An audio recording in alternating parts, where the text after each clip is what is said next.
Hi friends, ಎಲ್ರಿಗೂ ನಮಸ್ತೆ. Vedic ಅಸ್ಟ್ರಾಲಜರ್ಗೆ ಸ್ವಾಗತ. ನಿಮಗೆ ಎಲ್ಲರೂ ಹೇಗಿದ್ದೀರಾ? ನಾನು ಚೆನ್ನಾಗಿದ್ದೀನಿ. ಐ ಹೋಪ್ ನೀವೆಲ್ಲರೂ ಚೆನ್ನಾಗಿದ್ದೀರಾ ಅಂತ ಅಂದ್ಕೊಂಡಿದ್ದೀನಿ. ಪ್ಲೀಸ್ ಫ್ರೆಂಡ್ಸ್, ಈ ವಿಡಿಯೋನ ಫಸ್ಟಿಂದ ಕೊನೆವರೆಗೂ ಸ್ಕಿಪ್ ಮಾಡದೆ ನೋಡಿ. ನಿಮ್ಗೆ ಇಷ್ಟ ಆದರೆ ಲೈಕ್ ಮಾಡಿ, ಶೇರ್ ಮಾಡಿ. ಹಾಗೆ ಹೊಸದಾಗಿ ನೋಡ್ತಾ ಇರೋರು ಫಸ್ಟ್ ವೇದಿಕ್ ಅಸ್ಟ್ರಾಲಜರ್ಗೆ ಸಬ್ಸ್ಕ್ರೈಬ್ ಮಾಡ್ಕೊಳ್ಳಿ. ಪಕ್ಕದಲ್ಲಿರೋ ಬೆಲ್ ಐಕನ್ ಕ್ಲಿಕ್ ಮಾಡಿ. ನಾವು ಹಾಕೋ ಪ್ರತಿಯೊಂದು ವಿಡಿಯೋ ನಿಮಗೆ ನೋಟಿಫಿಕೇಷನ್ಗೆ ಬರುತ್ತೆ, ತಕ್ಷಣ ನೋಡ್ಬೋದು ಸ್ನೇಹಿತರೆ. ಹಾಗೆ ಈ ವಿಡಿಯೋ ಇಷ್ಟ ಆದರೆ ಓಂ ಶನೇಶ್ವರಾಯ ನಮಃ ಅಥವಾ ಓಂ ಶ್ರೀ ಗುರು ರಾಘವೇಂದ್ರಾಯ ನಮಃ ಅಂತ ಒಂದು ಕಮೆಂಟ್ ಮಾಡೋದನ್ನು ಮರಿಬೇಡಿ. ಈ ವಿಡಿಯೋನ ಎಲ್ಲೂ ಸ್ಕಿಪ್ ಮಾಡದೆ ಪೂರ್ತಿಯಾಗಿ ನೋಡಿ. ಬನ್ನಿ ಸ್ನೇಹಿತರೆ, ನಾವು ಈಗ ಕುಂಭರಾಶಿ ಭವಿಷ್ಯವನ್ನು, ಏಪ್ರಿಲ್ ಮಾಸ ಭವಿಷ್ಯವನ್ನು ತಿಳಿಯೋಣ. ಏಪ್ರಿಲ್ 6 ಮತ್ತು 7, 8, 9 ಈ ದಿನಾಂಕಗಳಲ್ಲಿ ಪಿ ಎಂಬ ಅಕ್ಷರದ ವ್ಯಕ್ತಿಯಿಂದ ಕುಂಭರಾಶಿಯವರಿಗೆ ಏನಾಗಲಿದೆ ಎಂಬ ವಿವರ ಇಲ್ಲಿದೆ. ಏಕಾಂತವಾಗಿ ಕುಳಿತು ಈ ವಿಡಿಯೋವನ್ನು ವೀಕ್ಷಿಸಿ.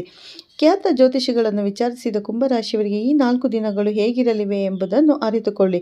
ಯಾವ ಬಗೆಯ ನಷ್ಟಗಳು ಎದುರಾಗಲಿವೆ, ಮತ್ತು ಯಾವ ಹಾನಿಗಳು ನೀವು ಹೇಗೆ ತಡೆಯಬಹುದು, ಮುಂಚಿತವಾಗಿ ಬರುವ ಅದೃಷ್ಟವನ್ನು ನೀವು ಹೇಗೆ ಗುರುತಿಸಬಹುದು, ಮತ್ತು ಅಶುಭ ಫಲಗಳು, ಶುಭ ಮತ್ತು ಅಶುಭ ಫಲಗಳು ಯಾವುವು, ಮತ್ತು ಶುಭ ಫಲಗಳು ನಿಮ್ಮದಾಗುವಂತೆ ಮಾಡಿಕೊಳ್ಳಬಹುದು. ಅಷ್ಟೇ ಅಲ್ಲದೆ ನಿಮ್ಮ ವಿರೋಧಿಗಳು ಯಾರು ಮತ್ತು ಯಾರು ಹಿತೈಷಿಗಳಾಗಿದ್ದಾರೆ ಅಂದ ಹಾಗೆ ಪಿ ಎಂಬ ಹೆಸರಿನ ಈ ವ್ಯಕ್ತಿ ಮಹಿಳೆಯೋ ಅಥವಾ ಪುರುಷನೋ, ಅವರು ಹಾನಿ ಉಂಟು ಮಾಡುತ್ತಾರೆಯೇ ಅಥವಾ ಲಾಭ ತರುತ್ತಾರೆಯೋ, ಆರ್ಥಿಕ ಸ್ಥಿತಿಗತಿ ಏನಾಗಬಹುದು, ಸಾಂಸಾರಿಕ ವಿಷಯದಲ್ಲಿ ನೀವು ಎಂತಹ ತೊಂದರೆಗಳನ್ನು ಎದುರಿಸುತ್ತೀರಿ, ಎಂತಹ ಸಮಗ್ರ ವಿವರಗಳನ್ನು ಈ ವಿಡಿಯೋದಲ್ಲಿ ನಿಮಗೆ ನಿಖರವಾಗಿ ವಿವರಿಸಲಾಗುವುದು. ಈ ವಿಡಿಯೋ ಕುಂಭರಾಶಿಯವರ ಕಣ್ಣಿಗೆ ಬಿದ್ದಿದ್ದರೆ ನಿಮಗೆ ನಿಜವಾಗಿಯೂ ಆ ದುರ್ಗಾದೇವಿಯ ಅನುಗ್ರಹವಿದೆ ಎಂದೇ ಅರ್ಥ ಸ್ನೇಹಿತರೆ. ಆದ್ದರಿಂದ ಈ ವಿಡಿಯೋ ನಿಮ್ಮ ದೃಷ್ಟಿಗೆ ಬಿದ್ದಿದೆ ಎಂದು ನೀವು ಭಾವಿಸಿದರೆ ಮತ್ತು ಎಲ್ಲೂ ಸ್ಕಿಪ್ ಮಾಡದೆ ಕಡೆಯವರೆಗೂ ವಿಡಿಯೋ ನೋಡಲು ಯತ್ನಿಸಿದರೆ ಆಗ ಮಾತ್ರ ನಿಮಗೆ ಪೂರ್ಣ ವಿವರಗಳು ಲಭ್ಯವಾಗುತ್ತವೆ. ಹೆಚ್ಚಿನ ವಿಳಂಬವಿಲ್ಲದೆ ವಿಡಿಯೋವನ್ನು ಶುರು ಮಾಡೋಣ. ವಿಡಿಯೋ ನೋಡುವ ಮುನ್ನ ಒಂದು ಪುಟ್ಟ ಕೋರಿಕೆ. ನೀವು ನಮ್ಮ ಚಾನಲ್ಗೆ ಮೊದಲ ಬಾರಿ ಭೇಟಿ ನೀಡುತ್ತಿದ್ದರೆ ದಯವಿಟ್ಟು ನಮ್ಮ ಚಾನಲ್ಗೆ ಸಬ್ಸ್ಕ್ರೈಬ್ ಮಾಡಿ. ಈ ವಿಡಿಯೋಗೆ ಒಂದು ಲೈಕ್ ನೀಡಿ ಪ್ರೋತ್ಸಾಹಿಸಿ. ಮತ್ತು ಕೆಳಗೆ ಕಮೆಂಟ್ ಬಾಕ್ಸಲ್ಲಿ ಜೈ ಶನಿದೇವ ಎಂದು ಬರೆಯೋದನ್ನು ಮರಿಬೇಡಿ. ಈಗಿನ ಕಾಲಘಟ್ಟದಲ್ಲಿ ಕುಂಭರಾಶಿಯವರನ್ನು ಗಮನಿಸಿದರೆ ಅವರು ವೈಯಕ್ತಿಕವಾಗಿ ಬಹಳಷ್ಟು ಮಾನಸಿಕ ತಳಮಳವನ್ನು ಅನುಭವಿಸುತ್ತಿದ್ದಾರೆ ಎಂದು ಹೇಳಬಹುದು. ಅದು ಆರೋಗ್ಯದ ಏರಿರಲಿ, ಸಂಬಂಧಿಕರ ಕಿರಿಕಿರಿ ಇರಲಿ ಅಥವಾ ಕೌಟುಂಬಿಕ ಸಮಸ್ಯೆ ಇರಲಿ, ಅವರು ಪ್ರತಿಯೊಂದನ್ನು ಅತಿಯಾಗಿ ಚಿಂತಿಸುತ್ತಿದ್ದಾರೆ. ಅದರ ಬಗ್ಗೆ ಹೆದರುತ್ತಾರೆ. ಅವರು ಯಾವುದೋ ವಿಚಾರದ ಬಗ್ಗೆ ಹೆಚ್ಚು ಯೋಚಿಸುತ್ತಿದ್ದಾರೆ. ವಿಶೇಷವಾಗಿ ಅದು ಜರುಗಿದಲ್ಲಿ ಅವರ ಮನಸ್ಥಿತಿ ಸ್ವಲ್ಪ ಅಸ್ತವ್ಯಸ್ತವಾಗಿದೆ, ಅಂದರೆ ಸ್ವಲ್ಪ ಗೊಂದಲಮಯವಾಗಿದೆ. ಅವರು ನನ್ನ ನೆಮ್ಮದಿ ಸರಿಯಿಲ್ಲ, ನನ್ನ ಮನಸ್ಸು ಹದಗೆಟ್ಟಿದೆ ಎಂದು ಹೇಳುತ್ತಾರೆ. ಅವರು ಪ್ರಸ್ತುತ ಸಮಯದಲ್ಲಿ ಅಂತಹ ವಾತಾವರಣವನ್ನು ಅನುಭವಿಸುತ್ತಿದ್ದಾರೆ ಎಂದು ಹೇಳುತ್ತಾರೆ. ಅವರು ಮಾನಸಿಕವಾಗಿ ಶಾಂತಿಯುತವಾಗಿಲ್ಲ. ಈ ಒಂದು ಅಂಶವು 100% ಸತ್ಯ. ವಿಶೇಷವಾಗಿ ಕುಂಭರಾಶಿಯವರು ತಮ್ಮ ಉದ್ಯೋಗದಲ್ಲಿ ಕೆಲವು ರೀತಿಯ ಒತ್ತಡಗಳನ್ನು ಅನುಭವಿಸುತ್ತಿದ್ದಾರೆ ಎಂದು ಸಹ ಹೇಳಬಹುದು. ನಿಮ್ಮ ವೃತ್ತಿ ಬದುಕಿನಲ್ಲಿ ನೀವು ಎಷ್ಟೇ ಶ್ರಮವಹಿಸಿ ಕೆಲಸ ಮಾಡಿದರೂ ನೀವು ನಿರೀಕ್ಷಿಸಿದ ಪ್ರತಿಫಲಗಳು ಸಿಗದೇ ಇರಬಹುದು ಮತ್ತು ಕೆಲವು ರೀತಿಯ ಕ್ಲಿಷ್ಟತೆಗಳು ಮತ್ತು ಅಡೆತಡೆಗಳು ನಿಮ್ಮ ವೃತ್ತಿಯಲ್ಲಿ ಬಂದು ನಿಮ್ಮನ್ನು ಮಾನಸಿಕವಾಗಿ ಕಾಡಬಹುದು. ನಿರೀಕ್ಷೆಗಿಂತ ಕಡಿಮೆ ಫಲಿತಾಂಶಗಳು, ಕಷ್ಟಗಳ ಜೊತೆಗೆ ಹೆಚ್ಚಿನ ಪ್ರತಿಫಲ ಸಿಗದಿರಬಹುದು ಮತ್ತು ನೀವು ಏನೇ ಆಗಬೇಕೆಂದುಕೊಂಡರೂ, ನೀವು ಏನೇ ಮಾಡುತ್ತಿದ್ದರೂ ಅದು ಖಂಡಿತವಾಗಿಯೂ ಸ್ಥಗಿತಗೊಳ್ಳುತ್ತದೆ. ನಿಮ್ಮ ವೃತ್ತಿ ಜೀವನದಲ್ಲಿ ನೀವು ಸಂಕಷ್ಟಗಳನ್ನು ಎದುರಿಸುತ್ತಿದ್ದೀರಿ ಎಂದು ಸಹ ಹೇಳಬಹುದು. ವಿಶೇಷವಾಗಿ ಈ ಮಾರ್ಚ್ ಅಂತ್ಯದಿಂದ ಏಪ್ರಿಲ್ ಪ್ರಾರಂಭವಾದಾಗಿನಿಂದ ಇಂದಿನಿಂದ ಏನನ್ನಾದರೂ ಸಾಧಿಸಲು ಹಿಂದೆ ಇದ್ದ ಛಲ ಮತ್ತು ಉತ್ಸಾಹ ಸ್ವಲ್ಪ ತಗ್ಗಿದೆ. ನಾನಿದನ್ನು ಏಕೆ ಹೇಳುತ್ತಿದ್ದೇನೆ? ಕುಂಭರಾಶಿಯವರು ತುಂಬ ನಿರಂತರ ಪರಿಶ್ರಮಿಗಳು.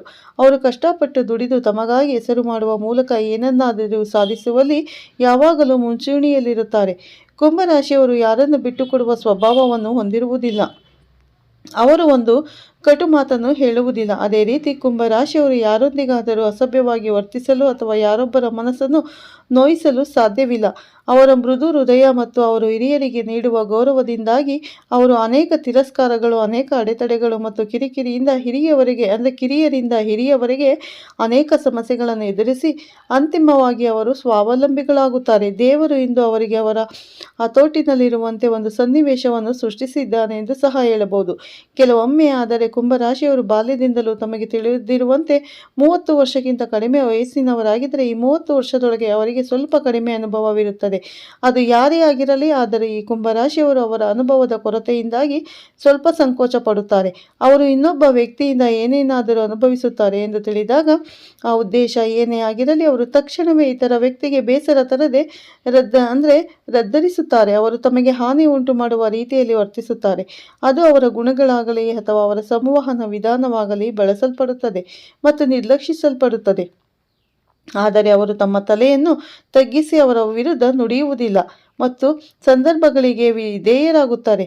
ಈಗ 32, 33, 34 ವಯಸ್ಸಿನ ಆ ಕುಂಭರಾಶಿಯವರು ಸ್ವಲ್ಪವೂ ಅಲ್ಲ. ನಾವು ಮೌನವಾಗಿರಬಾರದು. ನಾವು ಸುಮ್ಮನಿದ್ದರೆ ನಾವು ಸದಾ ಇತರ ವ್ಯಕ್ತಿಯಿಂದ ಬಳಸಲ್ಪಟ್ಟು ಕೈಬಿಡಲ್ಪಡುತ್ತೇವೆ. ನಾವು ಒಂದು ಹಂತದಲ್ಲಿ ಧೈರ್ಯದಿಂದ ಉತ್ತರಿಸಬೇಕು. ನಾವು ಯಾವಾಗ ಉತ್ತರಿಸುತ್ತೇವೆ?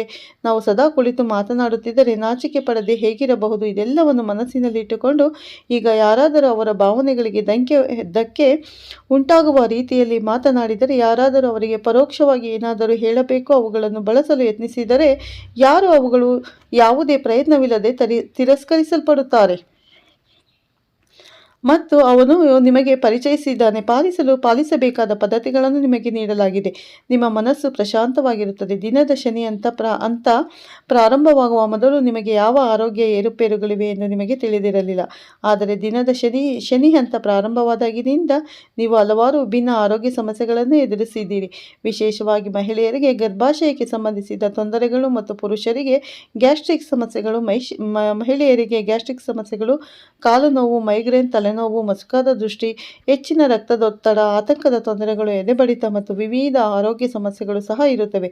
ಕೇವಲ ಒಂದಲ್ಲ ಎರಡಲ್ಲ, ಶನಿ ದೇವರು ಜೀವನ ಹೀಗಿದೆ ಎಂದು ಹೇಳಿದ್ದಾನೆ ಮತ್ತು ಹೆಚ್ಚಿನ ಸಂದರ್ಭಗಳಲ್ಲಿ 34 ಅಥವಾ 35 ವರ್ಷದಲ್ಲಿ ತಮ್ಮ ಇಡೀ ಜೀವನವನ್ನು ನಿಮ್ಮ ಕಣ್ಣುಗಳ ಮುಂದೆ ಕಾಣುವಂತೆ ಮಾಡಿದ್ದಾನೆ. ಆದ್ದರಿಂದ ಶನಿ ಯಾವಾಗಲೂ ಕೆಟ್ಟವನೆಂದು ಭಾವಿಸಬೇಡಿ, ಏಕೆಂದರೆ ಹೆಚ್ಚಿನ ಸಮಯ ಶನಿ ದೇವರು ಸಜ್ಜನರಿಗೆ ಒಳ್ಳೆಯದನ್ನೇ ಮಾಡುತ್ತಾನೆ.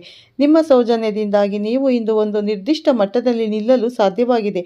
7 ಶನಿಯ ಅವಧಿಯು ನಿಮಗಾಗಿ ಪ್ರಾರಂಭವಾಗಿದ್ದರೂ ಅದು ಹಣದ ವಿಷಯದಲ್ಲಾಗಿರಲಿ, ನಿಮ್ಮ ವೃತ್ತಿಯ ವಿಷಯದಲ್ಲಿರಲಿ, ನೀವು ಎಷ್ಟೇ ಕಷ್ಟಗಳನ್ನು ಅನುಭವಿಸಿದರೂ ನೀವು ತಡೆದುಕೊಳ್ಳಲು ಮತ್ತು ಸಾಧಿಸಲು ಶಕ್ತರಾಗಿದ್ದೀರಿ.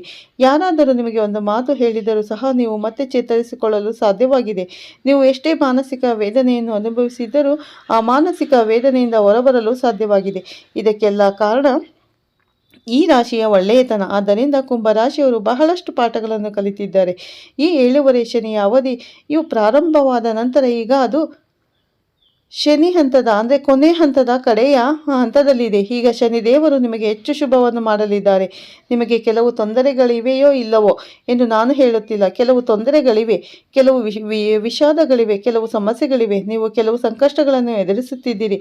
ಎಲ್ಲವನ್ನು ಮಾಡಬೇಕು ಅಥವಾ ಬೇಡವೇ ಎಂಬ ನಿಮಗೆ ಸಂಶಯವಿದೆ. ಅದು ಜರುಗುತ್ತದೆಯೋ ಅಥವಾ ಬೇಡವೇ ಎಂಬ ಬಗ್ಗೆ ಅನುಮಾನವಿದೆ. ನಿಮ್ಮ ಮನಸ್ಸಿನಲ್ಲಿ ಕೆಲವು ಸಂಕೋಚಗಳಿವೆ. ನಿಮ್ಮ ಮನಸ್ಸಿನಲ್ಲಿ ಕೆಲವು ಜನರಿದ್ದಾರೆ. ನೀವು ಒಂದು ಹೆಜ್ಜೆ ಮುಂದಿಟ್ಟರೆ ಶುಭ ಮತ್ತು ಅಶುಭಗಳನ್ನು ಹೇಳಲಿದ್ದೀರಿ. ಏನೂ ಅಲ್ಲ ಮತ್ತು ನೀವು ಅಂತಹ ವಿಷಯಗಳನ್ನು ಎದುರಿಸುತ್ತಿದ್ದೀರಿ. ಒಂದೇ ಒಂದು ಸಂಗತಿಯನ್ನು ನೆನಪಿಡಿ, ನಿಮಗಿರುವ ಅನುಮಾನಗಳು, ನಿಮಗೆ ನೀಡಲಾದ ಅವಮಾನಗಳು, ಏನು ಮಾಡಬೇಕು ಏನು ಬೇಡವೇ ಎಂಬುದರ ಬಗ್ಗೆ ನಿಮಗೆ ಒಂದು ಗೊಂದಲವಿದೆ. ಏನು ಮಾಡಬೇಕೆ ಅಥವಾ ಬೇಡವೇ ಎಂಬುದರ ಬಗ್ಗೆ ಸಂದೇಹದಲ್ಲಿರುವ ಮನಸ್ಥಿತಿ, ಇವೆಲ್ಲವನ್ನು ದೂರವಿರಿಸಿಬಿಡಿ. ಏನಾಗುತ್ತೆಯೋ ಅದು ನಡೆಯುತ್ತದೆ, ಅದು ಬರೆದಂತೆ ಆಗುತ್ತದೆ. ಯೋಚಿಸುವುದರಿಂದ ನೀವು ಏನನ್ನೂ ತಡೆಯಲು ಸಾಧ್ಯವಿಲ್ಲ. ಯೋಚಿಸುವುದರಿಂದ ನೀವು ಏನನ್ನು ಸಾಧಿಸಲು ಸಾಧ್ಯವಿಲ್ಲ. ಮೊದಲನೆಯದಾಗಿ ಇಂದು ಹೇಗಿದೆ, ಈ ಕ್ಷಣ ಹೇಗಿದೆ, ನೀವು ಅದನ್ನು ಸಂತೋಷದಿಂದ ಆನಂದಿಸಿದ್ದೀರಾ ಅಥವಾ ನನಗೆಲ್ಲವೂ ಸರಿಯಾಗಿ ನಡೆದಿದೆಯೇ ಅಥವಾ ನಾನು ಈ ಸಮಯದಲ್ಲಿ ಸುಖವಾಗಿದ್ದೇನೆಯೇ ಅಥವಾ ಒಂದು ವಿಷಯವನ್ನು ನೋಡಿ ದೈವದ ಮೇಲೆ ಭಾರವನ್ನು ಬಿಡಿ. ನಿಮಗೀಗ ಒಳ್ಳೆಯ ಗುರುಬಲವಿದೆ. ಆದ್ದರಿಂದ ನೀವು ಏನನ್ನು ಮಾಡಲು ಬಯಸುತ್ತೀರೋ ಆ ಕೆಲಸದ ಮೇಲೆ ಸ್ವಲ್ಪ ಲಕ್ಷ್ಯ ಇರಿಸಿ. ನೀವು ಖಂಡಿತವಾಗಿಯೂ ಬಯಸಿದ ಫಲಿತಾಂಶಗಳನ್ನು ಪಡೆಯುವಿರಿ. ಆದರೆ ಅದು ನಿಮ್ಮ ಮನಸ್ಸಿಗೆ 100% ನೆನಪಿಡಿ, ಯಾರಿಗೂ ಮಣಿದು ನೀವು ಒಂದು ಪದವನ್ನು ಹೇಳುವ ವ್ಯಕ್ತಿಯಲ್ಲ ಎಂದು ಹೇಳುವ ಅವಶ್ಯಕತೆ ಇಲ್ಲ. ಬೆದರಿಕೆಯನ್ನು ಸ್ವಲ್ಪ ದೂರವಿಡಿ. ಏನೇ ಇರಲಿ, ನೀವು ಸಂವಹನ ನಡೆಸಲು ಬಯಸುವಾಗ ನಿಮ್ಮ ಮನಸ್ಸನ್ನು ತೆರೆದು ಮುಕ್ತರಾಗಿ ಮಾತನಾಡಿ, ಧೈರ್ಯದಿಂದ ನುಡಿಯಿರಿ. ಈಗ ಪಿ ಎಂಬ ಈ ವ್ಯಕ್ತಿ ಮನೆಯಲ್ಲಿ ಅಥವಾ ಹೊರಗೆ ಯಾರಿದ್ದಾರೆ? ಆದ್ದರಿಂದ ಪಿ ಎಂಬ ಈ ವ್ಯಕ್ತಿ ನಿಮ್ಮ ಫ್ಯಾಮಿಲಿ ಮೆಂಬರ್ ಅಲ್ಲ, ಹೊರಗಿನವರು, ನಿಮ್ಮ ರಕ್ತ ಸಂಬಂಧಿಗಳಲ್ಲ, ಪರಕೀಯರು, ನಿಮ್ಮ ಸಂಸಾರದ ಮೆಂಬರ್ ಅಲ್ಲ, ಹೊರಗಿನವರು, ಪುರುಷ ಅಥವಾ ಮಹಿಳೆ ಅಲ್ಲ. ಆದ್ದರಿಂದ ಪಿ ಎಂಬ ವ್ಯಕ್ತಿ ಒಬ್ಬ ವ್ಯಕ್ತಿ. ಈ ಮನುಷ್ಯ ಮೂಲಕ ನಿಮಗೆ ಏನಾಗುತ್ತದೆ, ಈ ವ್ಯಕ್ತಿಗೆ ಏನಾಗುತ್ತದೆ, ಅವನು ನಿಮ್ಮನ್ನು ಪ್ರೀತಿಸುವಂತೆ ನಿಮ್ಮೊಂದಿಗೆ ಸಂವಹನ ಮಾಡುತ್ತಾನೆ. ಅವನು ನಿಮ್ಮನ್ನು ಪ್ರೀತಿಸುವಂತೆ ನಿಮ್ಮೊಂದಿಗೆ ಮಾತನಾಡುತ್ತಾನೆ. ಅವನು ನಿಮ್ಮಿಂದ ವಿವಿಧ ಮಾಹಿತಿಯನ್ನು ಅರಿಯಲು ಬಯಸುವಂತೆ ನಿಮ್ಮೊಂದಿಗೆ ಮಾತನಾಡುತ್ತಾನೆ. ಅವರ ಜೀವನದಲ್ಲಿ ನಡೆಯುವ ಎಲ್ಲವೂ ಅವರು ನಿಮಗೆ ಹೇಳುತ್ತಿಲ್ಲ ಎಂದು ಹೇಳುವುದರಿಂದ ನಿಮ್ಮನ್ನು ವಂಚಿಸಲು ಪ್ರಯತ್ನಿಸುತ್ತಾನೆ. ನೀವು ಆರ್ಥಿಕವಾಗಿ ಹೇಗೆ ಅಭಿವೃದ್ಧಿಯಾಗಿದ್ದೀರಿ ಎಂಬುದನ್ನು ಅವನು ನಿಮಗೆ ತಿಳಿಸಲು ಪ್ರಯತ್ನಿಸುತ್ತಾನೆ. ಮತ್ತೆ ನಿಮ್ಮ ಪ್ರತಿಯೊಂದು ನಡೆಯಿಂದ ಅವರಿಗೆ ಕಲಿಯಬೇಕಾದನ್ನು ಅವರು ಗ್ರಹಿಸಲು ಯತ್ನಿಸುತ್ತಾನೆ. ಹಣದ ಬಗ್ಗೆ ನಿಮಗೆ ತಿಳಿಯದ ಕೆಲವು ವಿಷಯಗಳನ್ನು ಅವನು ನಿಮಗೆ ಹೇಳುತ್ತಾನೆ. ಅದು ಮಕ್ಕಳ ವಿಷಯವಾಗಿರಲಿ ಅಥವಾ ಆರೋಗ್ಯದ ವಿಷಯವಾಗಿರಲಿ ಅಥವಾ ನಿಮ್ಮಲ್ಲಿರುವ ಯಾವುದೇ ದೌರ್ಬಲ್ಯದ ಬಿಂದುಗಳನ್ನು ಎಂದು ಕರೆಯಲಾಗುತ್ತದೆ ಸ್ನೇಹಿತರೆ. ಮತ್ತೆ ಅವನು ನಿಮಗೆ ಹೆಚ್ಚಿನ ಹಣವನ್ನು ಕಳೆದುಕೊಳ್ಳುವಂತೆ ಮಾಡಬೇಕೆಂದು ಹೇಳುತ್ತಾನೆ. ನೀವು ಆ ವ್ಯಕ್ತಿ ಹೆಚ್ಚಿನ ಮಟ್ಟದಲ್ಲಿ ನಂಬುವುದರಿಂದ ನೀವು ಕೆಲವು ವಿಷಯಗಳಲ್ಲಿ ಬೀಳುವ ಸಾಧ್ಯತೆ ಇದೆ. ನೀವು ಅವರ ಮೇಲೆ ಹೆಚ್ಚಿನ ಹಣವನ್ನು ವ್ಯಯ ಮಾಡಿ ನಂತರ ಮಹಾನ್ ವ್ಯಕ್ತಿಗಳ ಬಳಿಗೆ ಹೋಗಿ ಶ್ರೀಮಂತರಾಗುತ್ತೀರಿ ಎಂದು ನಿಮಗೆ ಹೇಗೆ ಅರ್ಥೈಸುತ್ತೀರಿ? ಸರಿ, ಈ ರೀತಿಯಾಗಿ ಒಂದೇ ವಿಷಯಕ್ಕೆ ₹10 ಖರ್ಚು ಮಾಡಿದರೆ ನೀವು ಅದರ ಕೆಲಸಕ್ಕೆ ₹100 ಖರ್ಚು ಮಾಡಬೇಕೆಂದು ಅವರು ನಿಮಗೆ ಹೇಳುತ್ತಾರೆ. ಆದ್ದರಿಂದ ಆ ವ್ಯಕ್ತಿಯೊಂದಿಗೆ ತುಂಬ ಜಾಗರೂಕರಾಗಿರಬೇಕು. ಇಲ್ಲದಿದ್ದರೆ ಮನೆಯಲ್ಲಿದ್ದರೆ ಹೊರಗಿನ ವ್ಯಕ್ತಿ, ಆದ್ದರಿಂದ ನೀವು ಅವರು ಸುಲಭವಾಗಿ ವಿಶ್ವಾಸಕ್ಕೆ ಪಡೆಯುವ ವ್ಯಕ್ತಿಯಲ್ಲ. ನೀವು ಅವರಿಂದ ಹೆಚ್ಚಿನವರನ್ನು ಫಿಲ್ಟರ್ ಮಾಡುವ ಮತ್ತು ಅವರ ಭಾವನೆಗಳನ್ನು ಯೋಚಿಸುವಂತೆ ಮಾಡುತ್ತಾರೆ. ಹಾಗಾಗಿ ಅವರಿಂದ ಸ್ವಲ್ಪ ಎಚ್ಚರದಿಂದ ಇರಬೇಕಾಗುತ್ತದೆ ಮತ್ತು ಜಾಗರೂಕತೆಯಿಂದ ಇರಬೇಕು ಸ್ನೇಹಿತರೆ, ಪಿ ಅಕ್ಷರದ ವ್ಯಕ್ತಿಗಳಿಂದ ಅಂತ ಹೇಳ್ತಾ ವಿಡಿಯೋನ ಎಂಡ್ ಮಾಡ್ತಾ ಇದ್ದೀನಿ. ಮತ್ತೆ ಸಿಗ್ತೀನಿ ಉತ್ತಮ ರಾಶಿ ಭವಿಷ್ಯದೊಂದಿಗೆ. ಅಲ್ಲಿವರೆಗೂ ತಮ್ಮೆಲ್ಲರಿಗೂ ಧನ್ಯವಾದಗಳು. ವಿಡಿಯೋ ಇಷ್ಟ ಆದರೆ ಲೈಕ್ ಮಾಡಿ, ಶೇರ್ ಮಾಡಿ. ಮತ್ತೆ ಸಿಗ್ತೀನಿ. ಎಲ್ಲರಿಗೂ ಒಳ್ಳೆಯದಾಗಲಿ.